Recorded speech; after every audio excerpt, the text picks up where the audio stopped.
Iran আর ইসরায়েলের মধ্যে এখন যুদ্ধ চলতেছে, এটা আমরা সবাই জানি।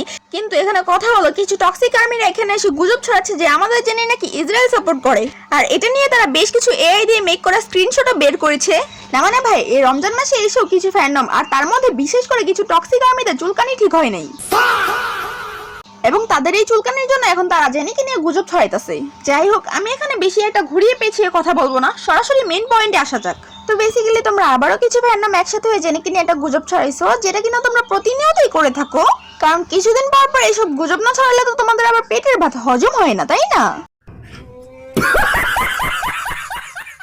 বাট যাই হোক, তোমাদের কাছে আমার একটা কোয়েশ্চেন, আর এই কোয়েশ্চেনটা বিশেষ করে আর্মিদের জন্য।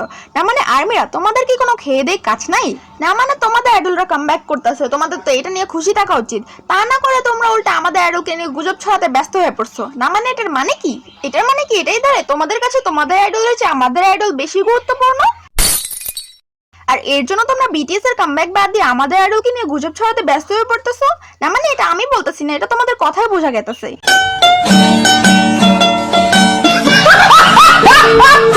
আর তোমরা যে গুজবটা ছড়াইতেছ সেটা মূলত হলো জেনে নাকি ইসরায়েল সাপোর্ট করে।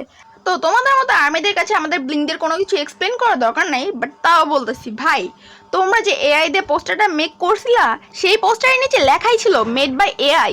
না মানে ভাই, তোমরা যদি পৃথিবীর সবচেয়ে বেখেয়ালি লোকদের দেখতে চাও তাহলে এইসব কিছু ফ্যান্ডমদের দেখো।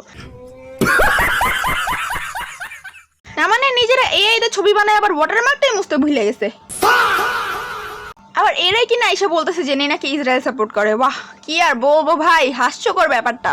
তাই বলি কি, অন্ধের দলেরা, এখানে স্পষ্টভাবে মেড উইথ এআই লেখা আছে, চোখ থাকলে ভালোভাবে দেখে নিও।